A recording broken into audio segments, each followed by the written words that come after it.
Puji Tuhan. Shalom Bapak Ibu Saudara. Shalom. Jemaat yang dikasihi Tuhan, bahkan Anda yang ada di rumah, yang terhubung secara online. Shalom, Tuhan memberkati setiap kita di pagi yang indah ini. Mari kita yang merindukan Tuhan, bawa hatimu menyembah Dia Tuhan yang sangat-sangat baik. Hari Minggu terakhir di tahun 2020 kita akan selesaikan dan kita akan masuk tahun 2021 dalam anugerah Tuhan. Terima kasih Tuhan. Terima kasih Bapa yang baik, anugerah-Mu atas kami di hari Minggu ini Tuhan.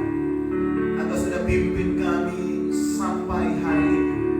Engkau sudah bawa kami dalam segala rencana-Mu yang mulia, dalam segala kenyataan hidup yang sudah kami alami di minggu-minggu yang kami sudah lalui di tahun 2020. Di penghujung hari Minggu tahun 2020 ini kami mengucap syukur untuk segala yang baik yang senantiasa Tuhan nyatakan dalam hidup kami.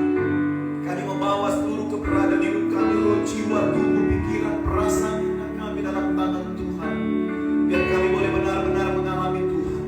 Kami boleh menyembah Engkau dalam roh dan kebenaran dalam ibadah siang hari ini. Kami yang ada di ruangan ini, bahkan umat Allah yang schedule di rumah mereka masing-masing, yang juga mengalami segala yang baik daripada Tuhan, mereka boleh menyembah bersama-sama dengan kami. Kuasa darah-Mu yang sudah memutuskan setiap kami, kuasa darah-Mu yang sudah membenarkan setiap kami, kuasa darah-Mu yang sudah melayakkan setiap kami. Terima kasih Tuhan. Terima kasih Yesus. Ramaya Syantana Ramaya.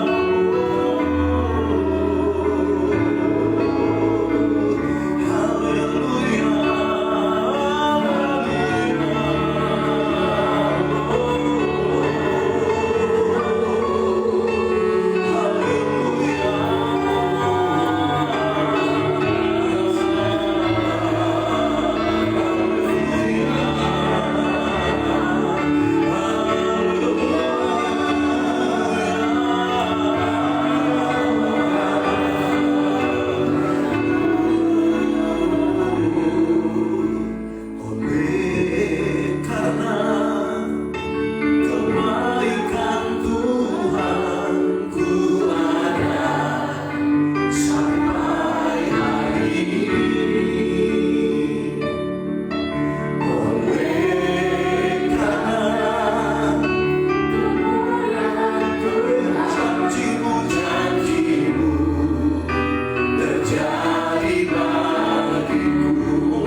Kau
yang percaya dan mengasihi bersama-sama katakan amin. Beri tepuk tangan kepada pendeta kita. Satu pujian, dia lahir untuk kami, dia mati dan dia bangkit untuk kita. Supaya kita bisa lebih enjoy puji Tuhan, kita bangkit berdiri bersama-sama.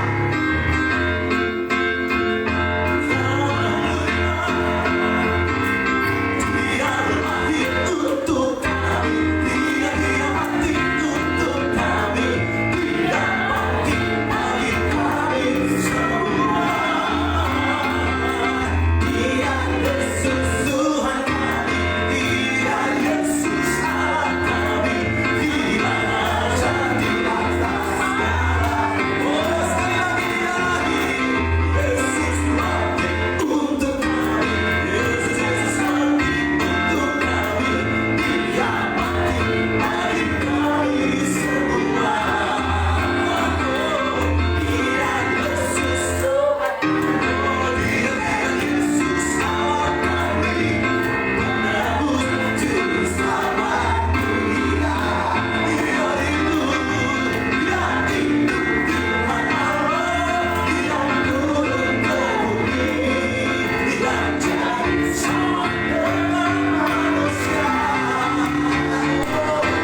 biasa. Tuhan kita baik, amin. Kayak di Canaan Land katanya di gereja David Oyedepo, kursinya sofa semuanya. Ada kemuliaan Tuhan, haleluya. Kita siapkan hati untuk firman Tuhan. Haleluya. Tuhan baik, Dia Allah Immanuel. Bapak yang menyertai engkau dan saya di tahun 2020 dan janjinya pasti tahun 2021 pun, walaupun COVID di mana-mana, tapi penyertaan Tuhan sempurna atas kita. Terima kasih Tuhan. Haleluya.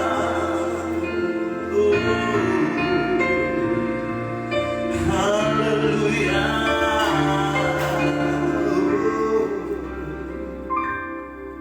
Bapakku datang dan berserah, ku nyatakan Kau yang berkuasa dalam gelap, Kau setia, Kau cahaya hidupku. Sekali lagi, oh Bapa, Bapakku datang dan berserah, ku nyatakan Kau yang berkuasa dalam lemah, Kau setia, Kau cahaya hidupku. Dengan iman katakan, Kau kuatkan, Kau kuatkan aku bertahan. Kau harapan dalam kesesatan, Kau buktikan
fills me. All my days, I've been held in your hand. From the moment that I wake up until I lay my head, oh, I will sing of the goodness of God. All my life you have been faithful, and all my life you have been so, so good. With every breath that I am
keterbatasan kami, dalam kekurangan dan kelemahan kami. Kami gagal untuk memahami kehendak-Mu, tetapi Engkau tetap menarik kami. Engkau tetap mengejar kami. Engkau tetap, Tuhan, membawa kami kembali kepadamu. Oh, betapa kasih setia-Mu, kebaikan-Mu dalam hidup kami, Tuhan. Sungguh luar biasa. Terima kasih, Yesus,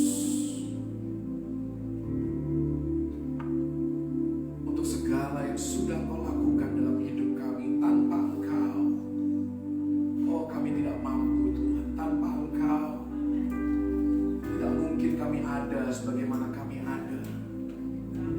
Kebaikan-Mu, kasih setia-Mu, Tuhan, kami bersyukur kepadamu, Tuhan. Engkaulah nama di atas segala nama. Engkau Raja di atas segala raja. There is a King.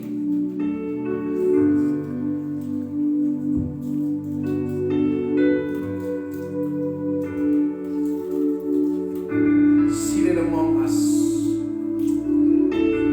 Let every heart receive Him now.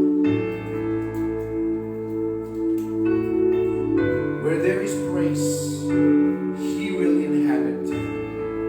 Dia bersemayam di atas puji-pujian kita. Dan di dalam hadiratnya ada rahmat, ada kasih karunia, ada pertolongan tepat pada waktunya. Kita nyanyikan lagu ini.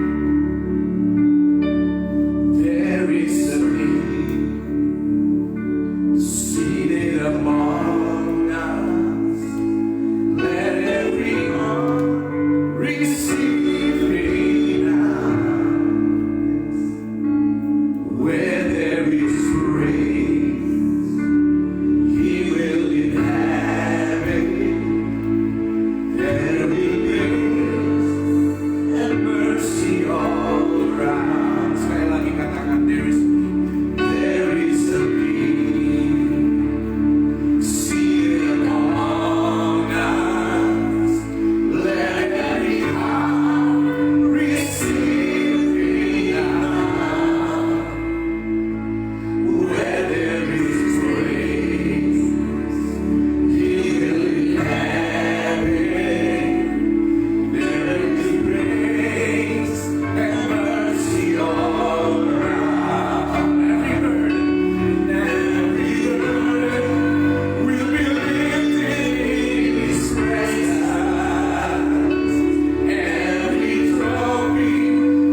kami dan memilih kami untuk menjadi mempelai Kristus. Dan biar Engkau terus menyempurnakan hidup kami, membawa kami pada satu keadaan tanpa noda dan tidak bercacat celah. Ketika Engkau datang kali yang kedua menjemput setiap kami, kami adalah mempelai yang menyenangkan hati, yang membuat Engkau bangga, karena kami melakukan apa yang menjadi kehendak-Mu di dalam kehidupan kami. Biar kami semakin peka, semakin sensitif. Bahkan di momen Natal seperti ini, Tuhan, kami rindu untuk mendengar suara-Mu lebih lagi, menuntun, memberikan guidance di dalam kehidupan kami. Saat kami merenungkan firman-Mu, saat kami belajar firman-Mu, Roh Kudus berbicara kepada setiap kami. Urapi setiap kami, mampukan kami untuk mengerti, mendapatkan sesuatu dari firman-Mu, untuk kami bawa dalam kehidupan kami dan kami lakukan untuk kemuliaan nama Tuhan. Biar hidup kami menjadi kesaksian yang baik untuk hormat kemuliaan bagi nama Tuhan Yesus Kristus. Di dalam nama Tuhan Yesus Kristus yang siap diberkati lebih lagi, mari sama-sama katakan amin. Sekali lagi mari berikan tepuk tangan bagi Tuhan dan Juru Selamat kita, Yesus Kristus namanya. Haleluya. Shalom. Sekali lagi Merry Christmas, karena kita masih ada di momen Natal. Haleluya. Puji Tuhan, sangat senang kita bisa berjumpa, ya, muka dengan muka, ya, berkumpul dalam satu ibadah seperti ini. Sekalipun masih terbatas yang bisa hadir, saya percaya hadirat Tuhan ada di tengah-tengah kita. 2-3 orang berkumpul dalam nama Yesus, Dia hadir di tengah-tengah kita. Dan kalau kita membuka hati kita, kita siapkan semua keberadaan hidup kita, maka saya percaya Yesus akan menjamah setiap kita. Apapun yang kita perlukan, Dialah jawaban di dalam kehidupan kita. Amin. Haleluya. Puji Tuhan. Saya mau mengajak Anda untuk melihat firman Tuhan. Kita akan lompat dari satu ayat ke ayat yang lainnya tentunya. Tapi saya akan berbicara tentang karakteristik orang-orang yang Tuhan pilih, yang Tuhan pakai untuk kemuliaan nama Tuhan, untuk memancarkan kemuliaan Tuhan bagi dunia, bagi komunitas, bagi keluarga, dan di dalam kehidupan setiap individu. Tuhan punya rencana yang ajaib bagi setiap kita, tetapi kita perlu untuk bekerja sama dengan rencana Tuhan, supaya rencana Tuhan itu dapat digenapi dan maksimal di dalam kehidupan kita. Kita mau melihat 4 karakter, 4 tokoh yang ada di kisah Natal, yang menggambarkan ciri khas atau karakteristik orang-orang yang dipilih dan dipakai oleh Tuhan untuk membawa hormat dan kemuliaan bagi nama Yesus. Yang pertama, namanya adalah Yusuf. Yusuf adalah orang yang bekerja sama dengan rancangan Tuhan. Inilah karakteristik orang yang dipilih dan dipakai oleh Tuhan, yaitu orang ini harus mau bekerja sama dengan rancangan Tuhan. Kita tahu bahwa Yusuf adalah salah satu tokoh utama di dalam kisah Natal yang pertama. Seorang laki-laki biasa yang pada saat itu berstatus bertunangan dengan Maria. Sekalipun demikian, di dalam tradisi Yahudi yang namanya bertunangan itu sudah seperti menikah. Ya, dikatakan di dalam Matius pasal yang pertama, ayat 19 dan 20. Karena Yusuf suaminya seorang yang tulus hati dan tidak mau mencemarkan nama istrinya di muka umum, ia bermaksud menceraikannya dengan diam-diam. Tetapi ketika ia mempertimbangkan maksud itu, malaikat Tuhan nampak kepadanya dalam mimpi dan berkata, Yusuf anak Daud, janganlah engkau takut mengambil Maria sebagai istrimu, sebab anak yang di dalam kandungannya adalah dari Roh Kudus. Ayat 24, sesudah bangun dari tidurnya, Yusuf berbuat seperti yang diperintahkan malaikat Tuhan itu kepadanya. Ia mengambil Maria sebagai istrinya. Kita lihat di sini bahwa Yusuf ingin menceraikan Maria secara diam-diam. Itu pun satu perbuatan dan tindakan yang sangat-sangat terhormat. Karena dia tidak mau Maria dihina. Maria mendapatkan nama dan reputasi yang buruk pada waktu itu karena kehamilannya itu dipertanyakan asal muasalnya. Tetapi sekalipun Yusuf sudah punya rencananya sendiri, dia memilih untuk taat kepada perintah Tuhan melalui malaikat. Dia harus percaya kepada Tuhan bahwa Tuhan punya rencana yang lebih besar atas hidupnya ketimbang rencananya sendiri. Yusuf harus menimbang, rancanganku atau rancangan Tuhan, kehendakku atau kehendak Tuhan. Dunia berkata engkau bisa menjadi seperti yang engkau kehendaki, apapun itu. Tetapi Tuhan bertanya kepada Anda dan saya hari ini, apakah engkau mau bekerja sama dengan rancangan Tuhan, dengan rencana Tuhan? Karena rancangan Tuhan seringkali berbeda dengan rancangan kita. Kemauan Tuhan seringkali berbeda dengan kemauan kita. Kalau manusia diberikan kebebasan, semuanya mau jadi kaya raya, semuanya mau jadi bos. Kalau semuanya bos, siapa yang mau menjadi pelaksana? Siapa yang mau melakukan hal-hal yang memang harus dilakukan oleh seorang bawahan, seorang staf, seorang pekerja? Kalau semuanya cuma mau duduk-duduk santai, menikmati kekayaan finansial, siapakah yang harus melakukan hal-hal yang memang diperlukan? Kuncinya adalah kita harus bekerja sama dengan rancangan Tuhan bagi hidup kita. Kalau kita merindukan berkat Tuhan. Berkat Tuhan ini tidak selalu berupa uang, tetapi ada ketenangan, ada kedamaian, ada sukacita. Ketika kita melakukan mungkin pekerjaan yang dianggap dunia remeh dan sepele, tetapi ada damai, ada sukacita, dan ada kepuasan tersendiri kita melakukannya. Itulah yang terjadi ketika kita ada di dalam rancangan Tuhan. Sekalipun seringkali tidak masuk akal, sekalipun seringkali tidak sesuai dengan pemahaman kita, kita harus percaya satu hal, bahwa Tuhan tahu apa yang terbaik atas hidup kita, dan God is in control over our lives. Dialah yang pegang kendali atas kehidupan kita.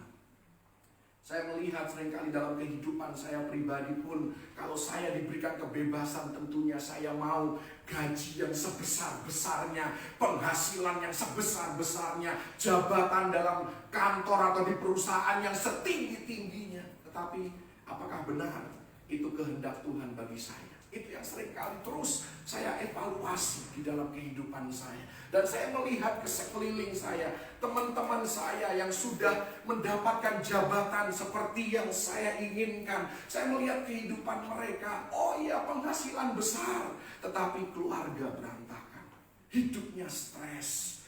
Yang akhirnya setiap bulan saya ditawarin, saudara, satu pekerjaan, satu posisi. Setiap bulan saya bisa mendapatkan tambahan 5.000 US dollar. Itu ditawarkan kepada saya. Tetapi saya harus pisah dengan keluarga. Dan saya lihat teman saya yang akhirnya menerima tawaran itu. Hidupnya di sana kena malaria.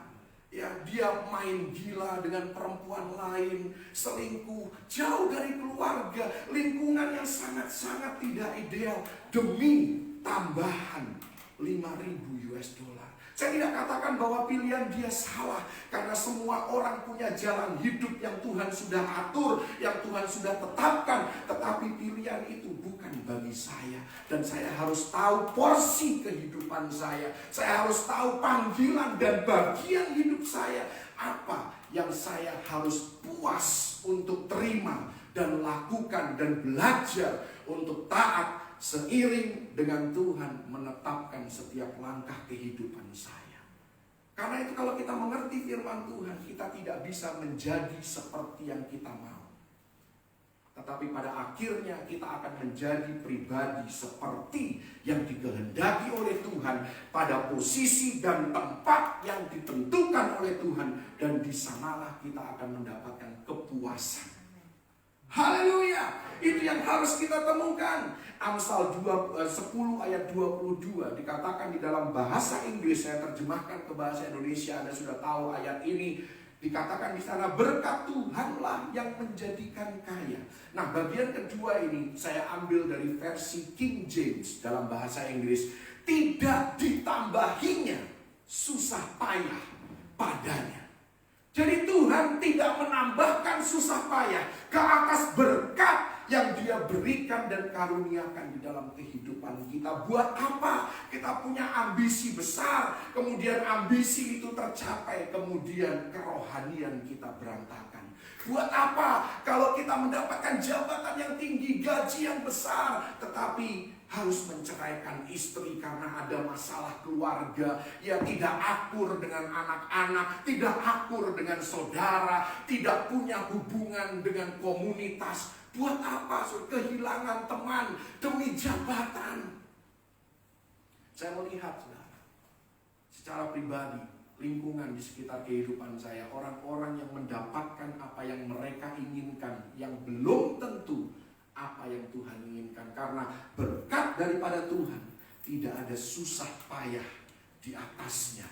Artinya there is no sorrow. Tuhan tidak mendapatkan, tidak memberikan penderitaan atau menambahkan kesukaran atas berkat yang Dia berikan.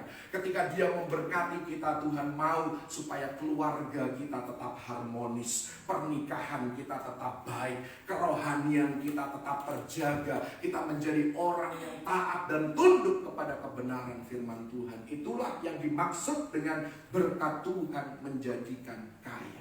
Kalau memang kita kaya raya secara finansial tetapi keluarga kita berantakan, apakah itu kekayaan yang sejati? Saya pikir bukan. Firman Tuhan menghendaki supaya kita bekerja sama dengan rencana Tuhan, seperti Yusuf harus mengubah rencananya, menyesuaikan kehendaknya dengan kehendak Tuhan. Saya mau membacakan versi lain dari Yeremia 29 ayat yang ke-11. Ini dari versi bahasa Inggris, dikatakan, aku tahu apa yang sedang aku kerjakan. Akunya ini Tuhan. Aku telah merancangkan segala sesuatu dalam hidupmu, rancangan untuk memeliharamu, bukan meninggalkanmu, rancangan untuk memberimu masa depan yang engkau harapkan, masa depan yang terbaik bagi setiap kita, yang akan memberikan dan membawa satu kepuasan, a sense of fulfillment. Tuhan mau kita merasa kenyang dalam hidup ini, kenyang dengan kepuasan, bukan tidak puas. Ada orang yang kaya raya tetapi hidupnya selalu tidak puas. Selalu kepengen lebih, selalu kepengen yang lain, selalu kepengen ya apa yang orang lain punya. Padahal dia sudah kaya raya, tetapi dia tidak merasakan kepuasan itu. Dia tidak merasa kenyang di dalam kehidupannya. Kenapa? Karena hanya rancangan Tuhanlah yang bisa mengisi kekosongan itu, mengisi ketidakpuasan itu, sehingga kita merasa content, satisfied, kita kenyang, dan kita merasa puas dengan apa yang kita kerjakan di dalam kehidupan kita. Jadi pelajaran yang pertama, kalau kita mau menjadi orang yang dipakai oleh Tuhan lebih lagi, maka kita harus menyesuaikan rancangan hidup kita dengan rancangan Tuhan. Tidak semua orang dipilih untuk menjadi bos. Kadang ada yang hanya kelihatannya sepele, saudara. Dia hanya staff saja, tapi saya lihat kehidupannya karena dia mengikuti rancangan Tuhan. Ada kepuasan. Dan justru disitulah dia maksimal potensinya. Dia bisa menolong orang, dia bisa memakai keahliannya secara optimal menjadi berkat bagi bosnya, bagi orang-orang di sekitar kehidupannya, dan nama Tuhan dipermuliakan. Bahkan di dalam kehidupannya yang dalam tanda kutip hanya sebagai staff saja. Tetapi memang itulah panggilan hidupnya. Jadi jangan memaksakan diri. Ya, harus kehendakku, harus sesuai keinginanku. Kita harus tanya sama Tuhan, Tuhan, apakah yang menjadi rancanganmu di dalam kehidupan? Karena itu jangan paksakan rancangan kita. Bukan berarti kita tidak boleh berandai-andai. Bukan berarti kita tidak boleh punya rencana. Tetapi saya mau katakan, serahkan andai-andai hidup kita. Serahkan mimpi kita. Serahkan rencana dan rancangan hidup kita hanya kepada Tuhan. Haleluya. Yang kedua, kita melihat para gembala. Para gembala ini memiliki status sosial yang paling rendah pada zaman itu. Apa yang mereka lakukan? Apa yang mereka ajarkan kepada kita? Ya, di dalam konteks Tuhan memilih dan juga memakai mereka untuk kemuliaannya. Para gembala ini, mereka merayakan rancangan Tuhan. Ini berkaitan dengan poin yang pertama tadi. Yang pertama, kita harus menyesuaikan diri. Nah, di dalam proses penyesuaian diri kita dengan rancangan Tuhan, mungkin Tuhan gak kepengen aku jadi bos.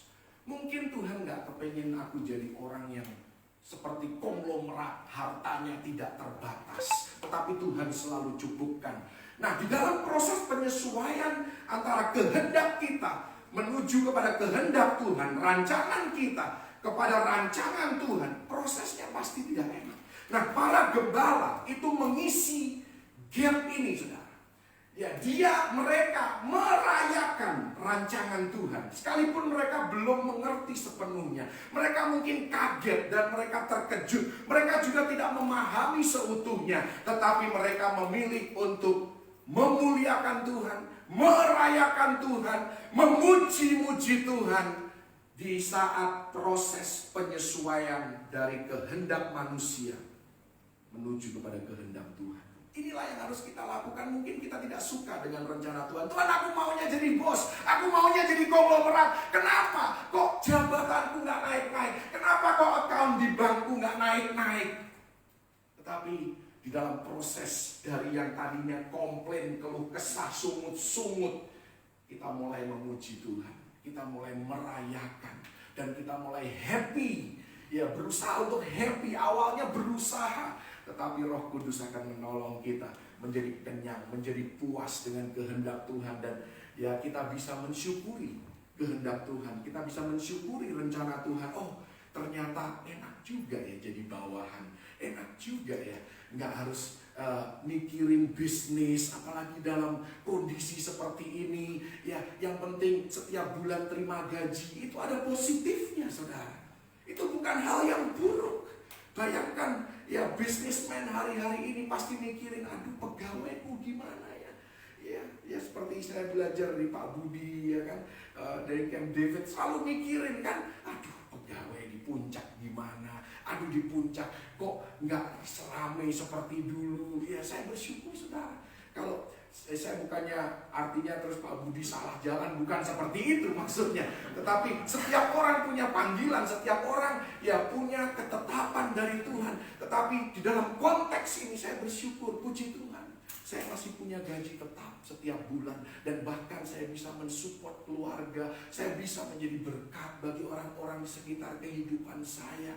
Karena memang saya merasa pada saat ini, di musim ini, disinilah tempat saya. Dan saya bisa berpuas diri dengan apa yang Tuhan sedang kerjakan di dalam kehidupan saya. Dan saya percaya kalau memang ini bukan tempat permanen saya, Tuhan akan bukakan pintu-pintu yang lain. Tuhan akan memberikan kesempatan yang lain untuk saya bisa melangkah ke sana dan terus disempurnakan di dalam pemahaman saya, pengiringan saya akan kehendak Tuhan. Jadi di dalam proses kita menantikan ya kita bisa terima kehendak Tuhan ini, kita perlu untuk terus memuji Tuhan, merayakan, percaya bahwa rancangan Tuhanlah yang terbaik di dalam kehidupan kita. Dikatakan di dalam Lukas 2 ayat yang ke-20, di sana dikatakan, maka kembalilah gembala-gembala itu sambil memuji dan memuliakan Allah, karena segala sesuatu yang mereka dengar dan mereka lihat, semuanya sesuai dengan apa yang telah dikatakan kepada mereka. Mereka belajar untuk merayakan, mereka belajar untuk bersuka cita dan memuji Tuhan atas rancangan Tuhan, sekalipun mereka belum memahami sepenuhnya. Bahkan dikatakan di ayat yang ke-17 dari Lukas 2, dan ketika mereka melihat Yesus, mereka memberitahukan apa yang telah dikatakan kepada mereka tentang anak itu. Artinya di sini adalah mari kita belajar untuk memalingkan fokus hidup kita dari apa yang tidak kita miliki. Jangan terlalu fokus pada apa yang kita tidak punya, sekalipun itu adalah keinginan kita. Tapi mari kita fokus pada apa yang masih tinggal, yang masih ada di sekitar kehidupan kita, yang masih Tuhan berikan di dalam kehidupan kita. Mungkin kita tidak punya seorang papa, tapi mama kita masih ada. Seperti juga di dalam kehidupan saya, papa saya sudah ada di rumah Bapa, mama saya masih ada di bumi ini. Saya mensyukuri mama saya masih hidup, ya, dan saya berusaha sedemikian rupa untuk tetap bisa in touch, connect dengan mama saya, ya, dengan saudara-saudara, dengan keluarga, ya, apapun itu saudara, selalu ada hal yang kita bisa syukuri di dalam kehidupan kita. Karena itu jangan fokus pada apa yang kita belum punya atau kita tidak akan punya seumur hidup kita. Jangan fokus pada hal-hal itu. Jangan hidup dengan mentalitas seandainya, ya, tetapi syukuri segala sesuatu yang Tuhan berikan dan masih ada yang harus diperhatikan di dalam kehidupan kita. Kalau kita mau membawa hormat kemuliaan bagi nama Tuhan, mari kita tetap fokus pada apa yang kita miliki di dalam Yesus, di dalam Immanuel. Immanuel artinya Tuhan mengasihi kita, Tuhan menyertai kita, Tuhan ada di pihak kita, Dia tidak murka kepada kita. Kita memiliki keselamatan yang kekal, dan ketika kita meninggalkan dunia ini, maka rumah Bapa lah adalah rumah kita. Itulah hal-hal yang harus kita syukuri. Ya, tidak perlu kita stres, tidak perlu kita down atau depresi, karena Yang Maha Kuasa menyertai kita semua. Pujilah Tuhan, maka perasaan yang negatif akan berubah menjadi yang positif. Mazmur 30 ayat yang kelima dikatakan, sepanjang malam ada tangisan, menjelang pagi terdengar sorak-sorai. Haleluya. Kalau dalam bahasa Inggrisnya dikatakan sorrow may last for the night. Penderitaan bisa saja terus terjadi sepanjang malam, but joy comes in the morning. Sukacita datang di pagi hari. Haleluya. Tokoh yang ketiga yang saya mau kita belajar, yang menunjukkan karakteristik orang yang dipilih dan dipakai oleh Tuhan. Yang ketiga adalah Maria. Apa yang Maria lakukan? Dia merenungkan firman Tuhan senantiasa. Ketika menerima nubuatan atas hidupnya, dia merasa takut, dia tidak yakin, ya, dia bertanya-tanya, tetapi dia memilih untuk merenungkan nubuatan Tuhan atas hidupnya. Dia tidak langsung menolaknya, dia memilih untuk berdiam diri, menyimpan segala perkara. Dikatakan di dalam Lukas 2 ayat yang ke-19, Maria menyimpan segala perkara itu di dalam hatinya dan merenungkannya. Maria adalah seorang yang menghargai dan merenungkan firman Tuhan. Dia merenungkan firman Tuhan ketika orang lain bertanya-tanya, ketika orang lain berusaha menilai firman Tuhan itu, ketika orang lain berusaha berusaha bahkan menghakimi firman Tuhan itu. Tetapi Maria memilih untuk merenungkan firman Tuhan itu. Dia melakukan meditasi dan mengabaikan apa yang orang lain katakan. Memberikan perhatian penuh kepada firman Tuhan yang hari-hari ini sangat sulit untuk dilakukan dengan kondisi yang ada dan dengan berkembangnya teknologi. Ya, terlalu banyak hal-hal yang bisa mengalihkan perhatian kita dari firman Tuhan. Pertanyaannya, pagi menjelang siang hari ini, apakah Anda manusia firman atau manusia dunia? Karena manusia dunia fokus hanya pada hal-hal yang bersifat jasmania, bersifat sementara, dan bahkan kedagingan. Tetapi orang-orang yang adalah manusia firman selalu merindukan firman Tuhan, merenungkan firman Tuhan, karena dia tahu firman Tuhan adalah jawaban. Firman Tuhanlah yang dapat membangkitkan kita. Apakah kita sedang merenungkan dunia ini, atau kita sedang merenungkan firman Tuhan di momen Natal kali ini? Kita perlu untuk merenungkan firman Tuhan, karena Yakobus 1 ayat 25 dikatakan di sana, tetapi barang siapa meneliti hukum yang sempurna, yaitu hukum yang memerdekakan orang, dan ia bertekun di dalamnya. Jadi bukan hanya mendengar untuk melupakannya, tetapi sungguh-sungguh melakukannya. Dalam bahasa Indonesia dikatakan, ia akan berbahagia oleh perbuatannya. Bahasa Inggris dikatakan, maka ia akan diberkati dalam segala perbuatannya. Jadi bukan hanya bahagia, puas, kenyang dengan sesuatu yang dia lakukan, sesuatu perbuatan baik yang dia lakukan, tetapi dia diberkati di dalam segala perbuatannya. Saking berkuasanya firman Tuhan, Yosua 1 ayat yang ke-8 dikatakan di sana, janganlah engkau lupa memperkatakan kitab Taurat ini, tetapi renungkanlah itu siang dan malam, supaya engkau bertindak hati-hati sesuai dengan segala yang tertulis di dalamnya. Sebab dengan demikian, saya membaca dari terjemahan bahasa Inggris, engkau akan membuat perjalananmu berhasil, dan engkau akan mengalami kesuksesan. Agak sedikit berbeda dengan terjemahan bahasa Indonesia, tetapi terjemahan bahasa aslinya, kalau diterjemahkan ke bahasa Indonesia seperti ini, kalau kita terus-menerus merenungkan dan melakukan firman Tuhan, maka di sini dikatakan yang luar biasa, bukan Tuhan loh kata yang dipakai. Engkau, Anda dan sayalah diberikan kuasa oleh Tuhan untuk membuat perjalanan hidup kita berhasil, dan kita sendiri yang akan menentukan kesuksesan hidup kita. Tentunya semua kita lakukan bersama dengan Tuhan, karena bukan dengan kuat dan gagah kita. Tetapi ayat ini jelas dikatakan, engkau, kitalah yang menentukan apakah pernikahan kita akan bahagia atau tidak, keluarga kita harmonis atau tidak. Itu semua tergantung kita, karena Tuhan sudah kasih kuasa kepada kita. Dia yang memberikan kekuatan untuk kita bukan saja menjadi pendengar firman Tuhan, tetapi pelaku-pelaku firman Tuhan, berhasil dan sukses. Berapa banyak kepengen berhasil dan sukses? Pasti semuanya angkat tangan.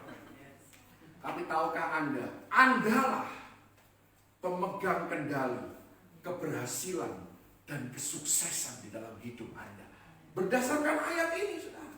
Kalau Anda mau pernikahan yang berhasil dan sukses, Anda harus belajar menurut firman Tuhan. Belajar saling mengasihi, saling mengampuni. Ya, jangan menjadi pasangan yang tidak seimbang. Lakukan firman itu, maka engkau akan mengalami keberhasilan dan kesuksesan di dalam pernikahan Anda. Anda mau keluarga yang harmonis, belajarlah murah hati.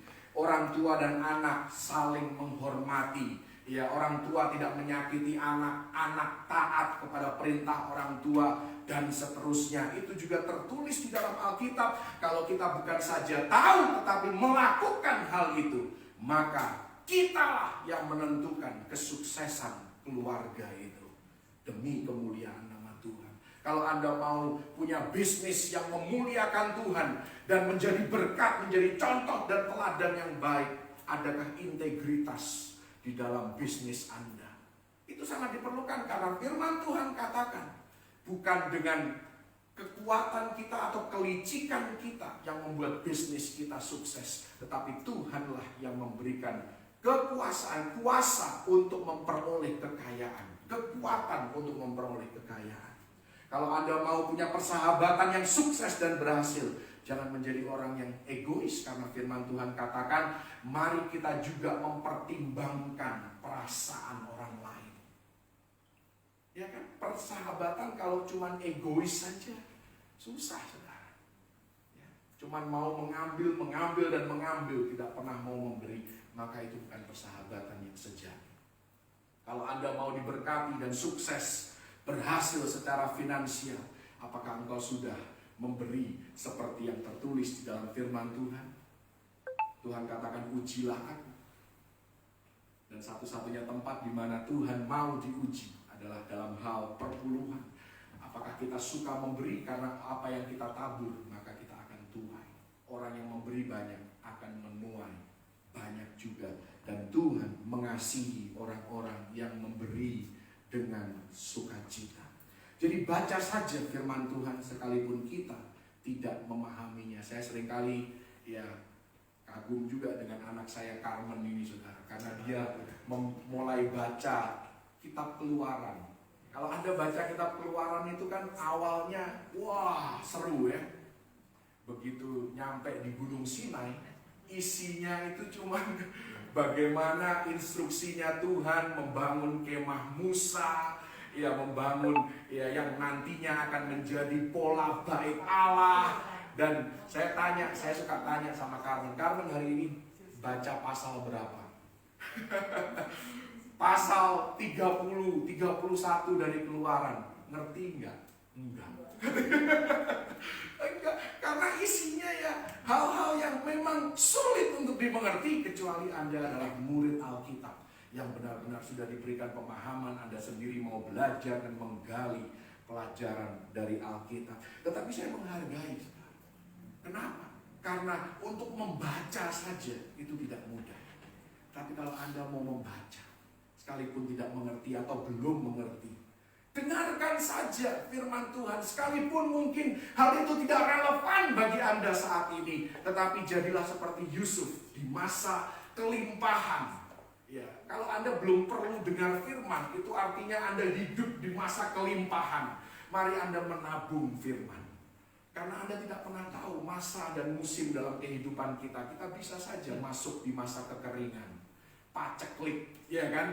Disitulah kita harus pakai tabungan kita. Jangan nanti mata kita sudah buram, nggak bisa baca Alkitab, terus baru kita alasan, aduh aku nggak bisa baca Alkitab. Mataku sudah buram. Waktu matamu masih baik dan sehat, apa yang kau lakukan? Nonton K-drama. Atau zaman dulu telenovela, ya kan? Selagi kita masih sehat, kumpulkan, tabung firman itu. Karena kita tidak pernah tahu apa yang akan terjadi di masa yang akan datang. Mungkin mata kita jadi tidak bisa melihat. Mungkin kesehatan kita terganggu. Dan satu-satunya cara untuk membaca firman adalah dengan menghafal ayat-ayat, dengan mengeluarkan dari perbendaharaan hidup kita ayat-ayat yang selama ini kita hafalkan. Karena itu hafalkan sebanyak mungkin ayat. Haleluya. Firman Tuhan itu hidup. Amin. Saya bacakan satu ayat Kisah Rasul 20 ayat yang ke-32 tentang firman Tuhan. Di sana dikatakan, sekarang aku menyerahkan kamu kepada Tuhan dan kepada firman kasih karunia-Nya. Nah, bagian selanjutnya itu menjelaskan bagian firman ini. Firman kasih karunia Tuhan, Kisah Rasul 20 ayat 32.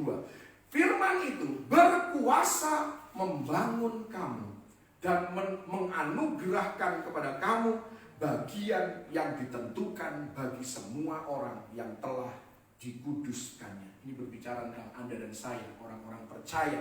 Kita telah dikuduskan oleh darah Yesus. Maka kalau kita membaca firman, kita menjadikan firman sebagai kesukaan kita, maka firman itu sanggup untuk membangun kita, mengubahkan hidup kita, dan menganugerahkan kepada kita apa yang Tuhan tetapkan untuk menjadi warisan di dalam kehidupan kita. Itulah kuasa firman Tuhan.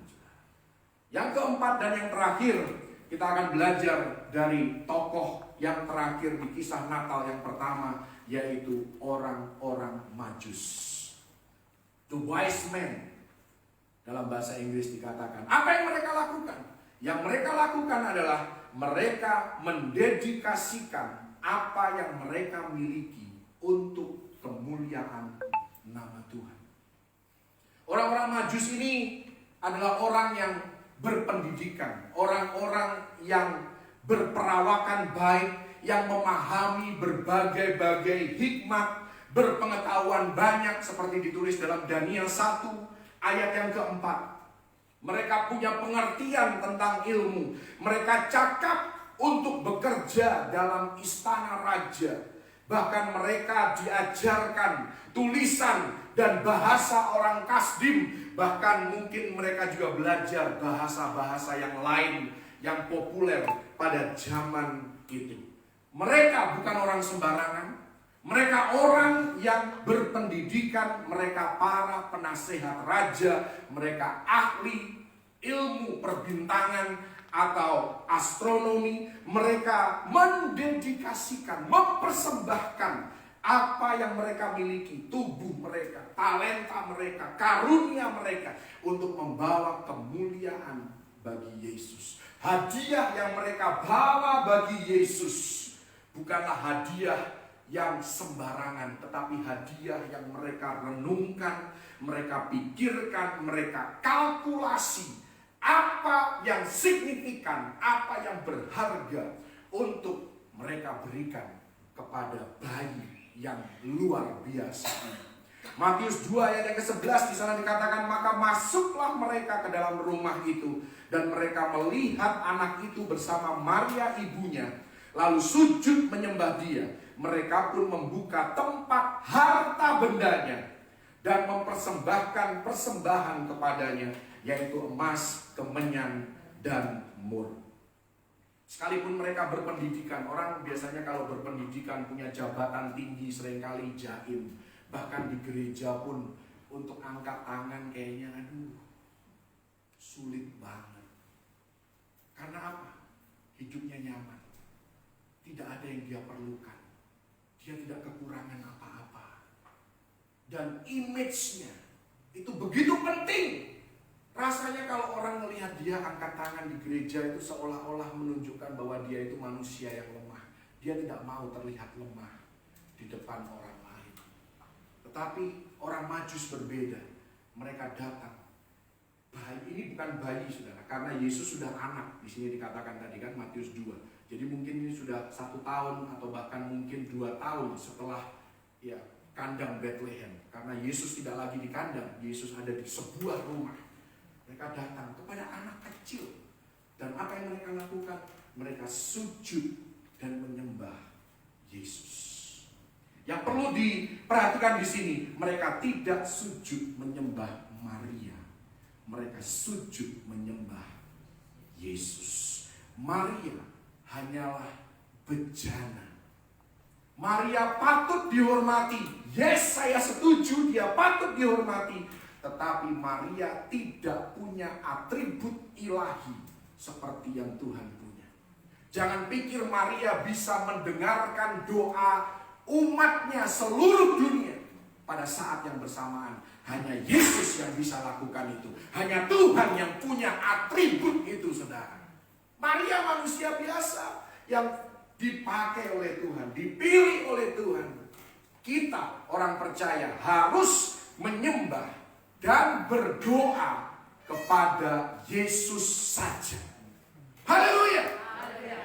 Kita tidak perlu berdoa kepada Tuhan yang lain atau sosok divinity yang lain, sosok yang ilahi, santo gitu kan. Saya sedih saudara, saya punya teman baru sebelum ibadah, makanya saya agak terlambat karena teman saya ini baru kehilangan mamanya.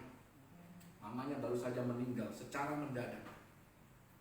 Dan mereka bukan Kristen. Pesannya apa saudara? Teman saya ini, Ben, tolong doakan mama saya supaya diterima, supaya jalannya ke surga lancar. Orang Kristen tidak perlu doa seperti itu saudara. Karena orang Kristen, orang yang hidupnya yang menerima Yesus Kristus sebagai Tuhan dan Juru Selamat, ketika dia mati dan meninggal dunia, maka sudah pasti masuk surga. Tidak perlu didoakan supaya lancar perjalanannya ke surga. Itu pun belum tentu masuk.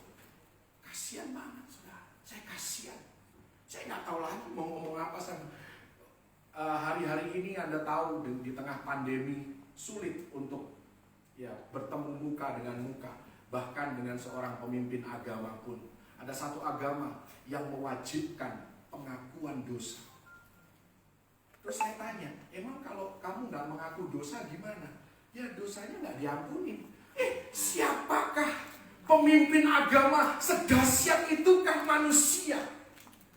Bisa menentukan apakah dosa seseorang diampuni atau tidak. Yang bisa menentukan hanya Yesus. Saya bilang, kasihan banget, kenapa nggak langsung aja sih? Saya bilang, saudara, langsung aja, nggak perlu perantara. Ya, tabir bait suci sudah dipoyakkan, tidak ada lagi pembatas, tidak perlu lagi perantara selain Yesus Kristus. Kita bisa datang langsung. Ini hal-hal yang patut kita syukuri. Jangan menyembah manusia. Jangan menyembah manusia yang disantokan sekalipun. Karena Anda dan saya adalah para santo. Kita orang-orang kudus. Dikuduskan oleh darah Yesus.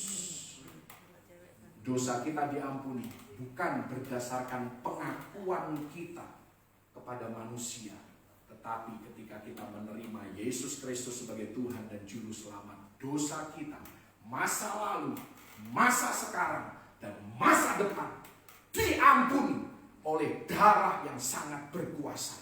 Amin. Haleluya.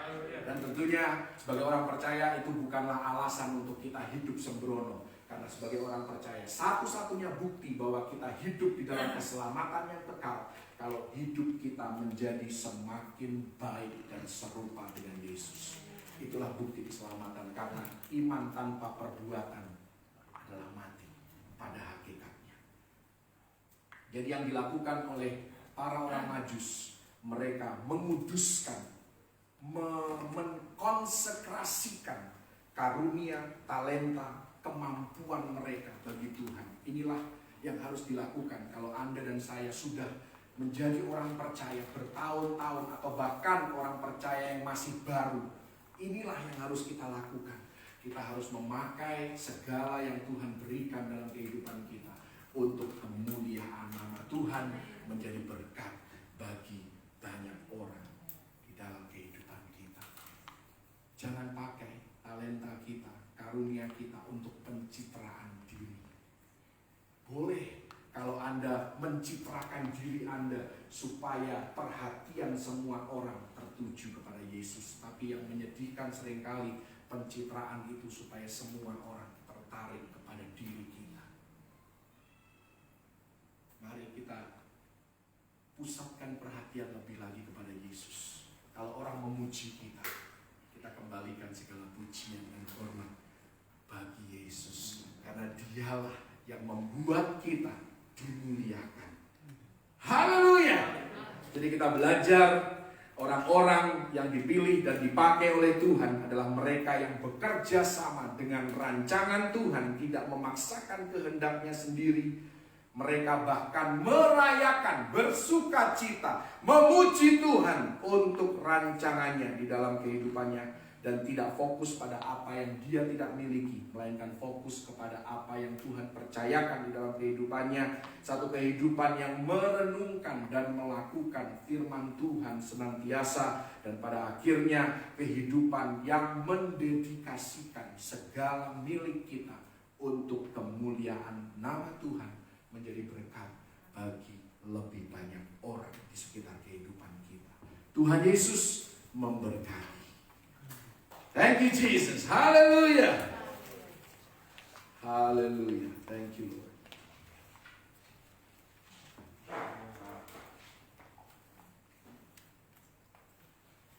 Hallelujah.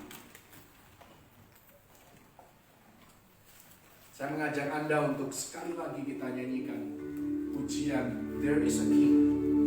Karena ini lagu yang sangat luar biasa, saudara. Kalau kita mengerti maknanya, unto the Lamb, kepada anak domba, honor and glory. Hanya dialah yang layak untuk dihormati, dimuliakan. Worthy is he who overcame. Layaklah dia yang telah mengalahkan maut, buried in shame. Dia dikuburkan dalam kehinaan, risen in power. Dia bangkit di dalam kuasa dan kemuliaan. Dan hari ini he is alive. Dia hidup. And the stone is rolled away. Batu itu sudah digulingkan dan kuburnya sudah kosong. Batu itu digulingkan bukan supaya dia bisa keluar, karena dia bisa keluar tanpa batu itu digulingkan. Batu itu digulingkan supaya Anda dan saya bisa datang kepada dia, bisa mengecek dan memeriksa dan memastikan bahwa kubur itu sudah kosong, karena yang tadinya ada di situ sudah bangkit dan duduk di sebelah kanan Allah Bapa. Kita nyanyikan pujian ini. There is a King. There is a King seated among us. Let every heart receive Him now. Where there is praise, He will inhabit. There will be grace and mercy all around. There is a King. There is a King.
bisa berkumpul di tempat ini dan juga bergabung secara online, semua karena kebaikan-Mu kami boleh menikmati hadirat-Mu dimanapun kami berada. Dan biar Engkau terus menyertai, melindungi, memberkati setiap kami yang hidup bergantung dan mengandalkan Engkau lebih dan lebih lagi. Lord bless you and keep you. Make His face shine on you. Be gracious to you. Lord turn His face toward you and give you peace. Lalu doa berkat saudara. The Lord bless you. The Lord bless you and keep you. May His face shine upon you and be gracious to you. Lord, turn His face toward you and give you peace.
di pihak kita.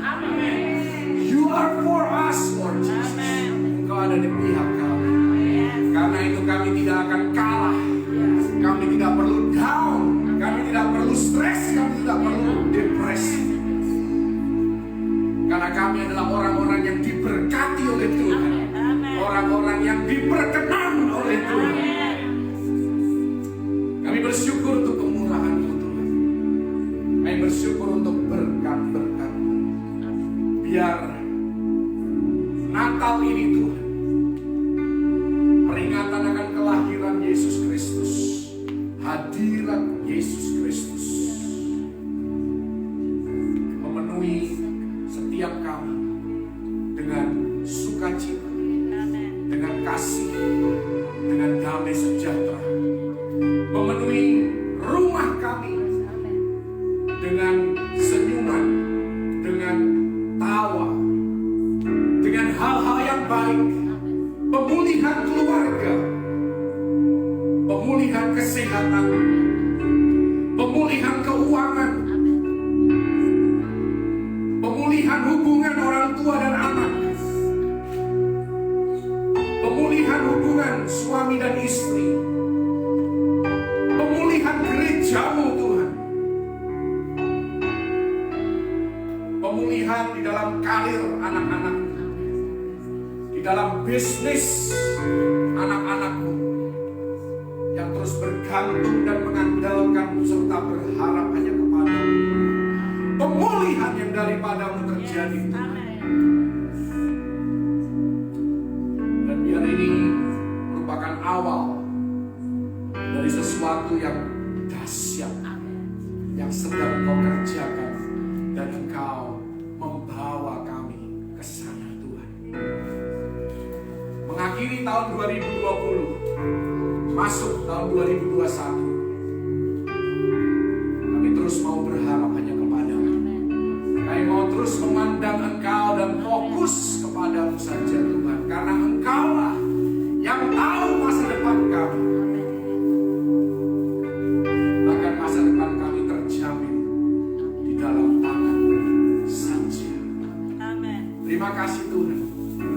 Meteraikan firman-Mu dalam kehidupan kami, supaya kami menjadi orang-orang yang mau bekerja sama, kooperatif dengan rencana Tuhan atas hidup kami. Bukan saja kami kooperatif, tetapi kami juga merayakan, bersukacita atas rencana-Mu dalam hidup kami, karena hanya Engkau yang tahu apa yang terbaik bagi kami. Kami juga mau belajar untuk terus hidup sesuai dengan firman-Mu, merenungkan dan melakukan firman-Mu, tidak meremehkan firman-Mu sama sekali.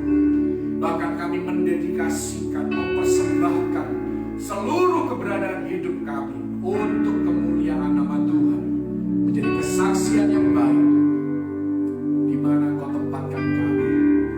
Kami bersyukur, Tuhan, untuk hadirat-Mu. Kami bersyukur untuk kuasa-Mu. Kami bersyukur untuk janji-janji-Mu. Kami bersyukur untuk semua yang Kau kerjakan dan berikan dalam hidup kami. Dan kami excited Tuhan, untuk melihat, menantikan apa yang Engkau akan perbuat kemudian. Terima kasih, Yesus. Momen yang indah kami boleh ada di dalam hadirat-Mu. Terus Kau jaga persatuan, koneksi di antara kami satu sama lain, terlebih koneksi kami dengan Engkau tidak pernah terputus. Tuhan, Engkau menjaga dan melindungi kami, keluar masuk kami, di semua aktivitas kami. Engkau menjauhkan kami dari segala mara bahaya, celaka maupun maut. Virus, bakteri, penyakit tidak dapat menyentuh tubuh kami, tidak dapat mengganggu kesehatan kami. Kami diberikan imunitas tubuh yang baik dan semakin kuat dari hari ke hari, sehingga tidak ada kelemahan, tidak ada kesakitan yang dapat mengganggu kesehatan kami. Dan kami akan memuliakan Engkau dengan tubuh jasmani kami.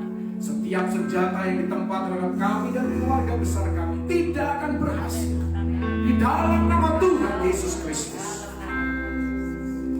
Bahkan kami bisa menikmati hari-hari kami dikenyangkan dengan kebaikan Tuhan. Dan kami akan melihat kemuliaan Tuhan di negeri orang-orang yang hidup. Tuhan akan memberkati bukan saja hidup kami, tetapi juga keturunan kami. Oh, sampai 1,000 generations. Oh, anak-anak kami dan juga anak-anak daripada anak-anak kami dan seterusnya. Engkau memberkati. Engkau Tuhan Yesus menetapkan kami menjadi orang-orang pilihan yang Kau pakai untuk kemuliaan. Terima kasih Tuhan. Tuhan, mereka yang setia memberi, Tuhan Engkau juga memberkati dan Engkau menjamin hidup mereka sehingga mereka tidak pernah kekurangan sesuatu yang baik. Mereka akan menikmati hal-hal yang baik dalam keuangan mereka, dalam semua yang mereka kerjakan. Engkau yang menjaga mereka dari kerugian, dari kebangkrutan. Jauhkan semua itu dari kehidupan mereka. Juga Tuhan, secara khusus mereka yang dengan setia mengembalikan apa yang menjadi milik Tuhan, persembahan persepuluhan di dalam rumah perbendaharaan, supaya tersedia makanan di sana. Engkau membukakan tingkap-tingkap langit atas kepala mereka, mencurahkan berkat sampai tidak ada lagi tempat untuk menampungnya. Mereka harus menyalurkannya dan mereka menjadi berkat bagi banyak orang di sekitar kehidupan mereka. Nama Tuhan dipermuliakan. Engkau sendiri yang akan menghardik dan menghalau belalang pelahap, belalang pengerit, belalang lompatan, dan belalang pindahan di dalam nama Tuhan Yesus Kristus. Tidak dapat mengganggu taburan mereka di tanah yang baik, akan menghasilkan tuaian yang berlipat kali ganda. Nama Tuhan ditinggikan dan diagungkan. Terima kasih Tuhan, terima kasih Engkau yang memberkati dan menyempurnakan berkat-Mu saat kami mengangkat tangan di hadapan-Mu. Tuhan, Engkau memberkati dan melindungi umat-Mu. Engkau menyinari umat-Mu dengan wajah dan memberikan kasih karunia-Mu. Engkau menghadapkan wajah-Mu kepada umat dan memberikan kepada mereka tanpa terkecuali damai sejahtera yang berlimpah-limpah di dalam segala keadaan. Mulai hari ini sampai Maranatha, Yesus datang kali yang kedua, bahkan sampai selama-lamanya. Di dalam nama Tuhan Yesus Kristus, terima berkat yang terbaik dari Bapa Surgawi dan umat yang terus berpengharapan hanya kepada Tuhan Yesus Kristus. Mari sama-sama katakan amin.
Anda yang mau memberikan persembahan, Anda bisa mentransfernya ke nomor rekening BCA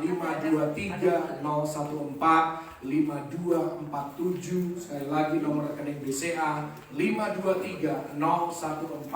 523-014-5247 atas nama GBI Geraha Bethel Mount Hermon. Tuhan Yesus memberkati dimanapun Anda berada, dan dimanapun Anda beraktivitas, Tuhan melindungi senantiasa bala tentara malaikat surgawi diutusnya untuk berjaga-jaga atas hidup kita. Tuhan Yesus memberkati, dan dengan ini ibadah kami sudah selesai. Saat ini sedang jalan persembahan di tempat ini. Haleluya. Tuhan Yesus memberkati. Shalom.